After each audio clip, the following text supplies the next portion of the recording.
Guys. അപ്പം നമ്മുടെ ലിയോക്കുട്ടിനെ എല്ലാവർക്കും അറിയാൻ തോന്നുന്നു, ലിയോച്ചിച്ചാൻ കാണാൻ എല്ലാവർക്കും അറിയായിരിക്കും. എങ്ങനെയാണെന്ന് വെച്ചാൽ ലിയോക്കുട്ടിന് 4 മാസം പ്രായമേ ഉള്ളൂ. ഞങ്ങളുടെ ഇവിടെ അയൽവക്കക്കാർക്ക് വളർത്താൻ സമ്മതിക്കില്ല. ഒരു അമ്മയും മകനുണ്ട്. അവർ ഭയങ്കര ചീത്ത പട്ടി കൊടുക്കുന്നതിനൊക്കെ ഞങ്ങൾ വിഷം കൊടുക്കുന്നതാണ് അവർ പറയുന്നത്. അങ്ങനെ വിഷം കൊടുത്ത് വരാൻ പറ്റുമെന്ന് എനിക്ക് പേടിയാണ്. നിങ്ങൾ ആരെങ്കിലും നല്ലതായിട്ട് നോക്കുന്ന ആരെങ്കിലും അമ്മ വീട്ടിലേക്ക് മാറ്റി നിങ്ങൾ ആരെങ്കിലും കുറച്ച് നാളത്തേനും മതി, ഒത്തിരി നാളൊന്നും വേണ്ട, കുറച്ച് നാളത്തേനും നിങ്ങൾ ലിയോക്കുട്ടിനെ ഏറ്റെടുക്കണം നല്ലതാ.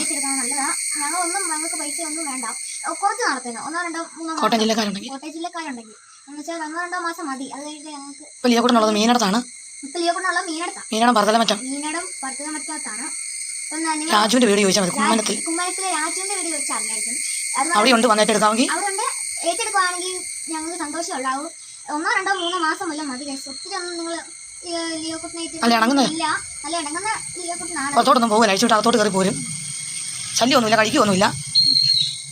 നല്ല രസമാണ്, നല്ല ഓളം. അതുണ്ടെങ്കിൽ ഇതുണ്ട്, അമ്മയെ വിട്ട് പോകുന്ന എന്നെ വിട്ട് പോകുന്ന ഇതുണ്ട്. പക്ഷേ 2 മാസം കൊണ്ട് ഇണങ്ങി അമ്മ വീട്ടിൽ നിർത്താൻ പറ്റത്തില്ല. വീട്ടിലെ നിർത്താൻ പറ്റില്ല. അപ്പച്ചി വഴക്ക് പിടിക്കും. ശരി എന്നാ പറ. ശരി എന്നാ.